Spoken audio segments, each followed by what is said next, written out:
À 18 ans, il a été condamné à mort pour un meurtre qu'il n'avait jamais commis. Pendant 39 ans, il a été enfermé sans preuve, juste parce qu'un enfant a menti sur lui. L'enfant devenu adulte décide de dire toute la vérité. Et quand on découvre pourquoi il avait menti, c'est horrible ce que la police a fait. En 1975, Harold Franks collectait l'argent d'un petit magasin du quartier. Devant le magasin, 3 hommes l'attaquent.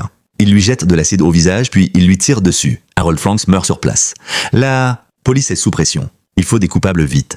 Quelques jours après, un enfant de 12 ans se présente. Il s'appelle Eddie Vernon. Il dit qu'il a tout vu depuis son bus scolaire. Il désigne 3 jeunes du quartier, Ricky Jackson, 18, et ses 2 frères, Wiley et Ronnie Bridgman. Il n'y a pas d'empreinte, pas d'armes, pas de preuves physiques, rien, juste la parole d'un enfant de 12 ans. Mais c'est suffisant pour condamner 3 hommes à mort. Au procès, la défense essaye de montrer que c'est impossible. Le bus scolaire d'Eddie était trop loin. Il ne pouvait pas voir les visages depuis là où il était.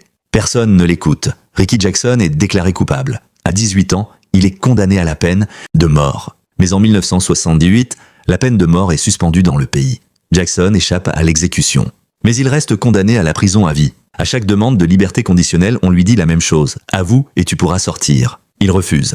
Il ne peut pas avouer un crime qu'il n'a pas commis. Alors il reste en prison. Le temps passe. 10 ans, 20 ans, 30 ans. Il perd ses parents en prison. Il vieillit seul derrière les barreaux. Pendant tout ce temps, le petit garçon de 12 est devenu adulte, diacre dans une église. En 2013, il tombe gravement malade. Son pasteur vient lui rendre visite à l'hôpital. Et là, Eddie craque. Il avoue avoir menti. Il dit que le bus était trop loin pour voir quoi que ce soit, que ces 3 hommes n'avaient rien fait. Mais il dit aussi pourquoi il avait menti. Il avait 12 ans quand la police l'a contacté. Ils lui ont montré des photos et ils lui ont dit quoi dire. Ils lui ont mis la pression. C'était encore un enfant. Il ne comprenait pas complètement ce qu'il faisait. Il n'avait pas le pouvoir de résister à des adultes en uniforme. La police avait fabriqué un témoin. Et 3 hommes avaient payé pour ça. 2014, Ricky Jackson a été libéré avec 18 millions de dollars comme dédommagement. Il avait 57. Ainsi, il a passé 39 ans en prison pour un crime qu'il n'a pas commis.